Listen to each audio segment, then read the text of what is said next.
હિંમતનગરના વેપારીઓ દ્વારા આપવામાં આવ્યું છે આવેદનપત્ર.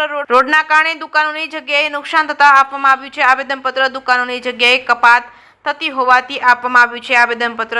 ચીટનીશ દ્વારા આવેદનપત્રને સ્વીકારવામાં આવ્યું હતું. જો માંગણી સંતોષવામાં નહીં આવે તો આગામી સમયમાં આંદોલન કરવામાં આવશે. જે કેસ ન્યૂઝ ગુજરાતી સાથે અશોક નાઈ, સાબરકાંઠા. સત્યમ શિવમ સુંદર કોમ્પ્લેક્સ આગળ જે નવીન રોડ બની રહ્યો છે એ બાબતે દુકાન માલિકોની દુકાનની જગ્યા રોડમાં કપાત થતી હોય તથા દુકાન તોડવી પડે એવી પરિસ્થિતિ આવતી હોય દુકાન માલિકો દ્વારા આજરોજ આવેદનપત્ર આપવામાં આવેલ છે. એ આવેદનપત્રને નગરપાલિકાને આવેદનપત્ર મોકલી તપાસ કરાવી નિયમાનુસારની કાર્યવાહી હાથ ધરવામાં આવશે. મારું નામ પટેલ નલિન કુમાર જયંતિભાઈ.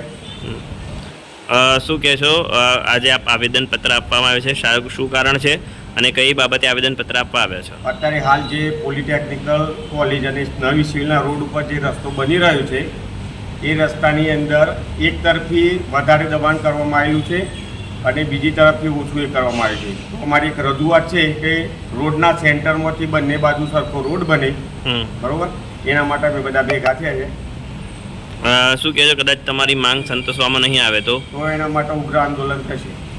ઉગ્ર આંદોલન કરવામાં આવશે. ક્યાંક આંદોલનમાં કઈ પ્રકારના પરિબળો સાથે રહેશે અને કોણ કોણ તમારા જોડે અત્યારે ગામના લોકો કોઈ છે તમારી સાથે? ગામના લોકો તો મને જે કોમ્પ્લેક્સના જે માલિકો છે દુકાનના એ બધા જોડે જ છીએ અમે, બરોબર.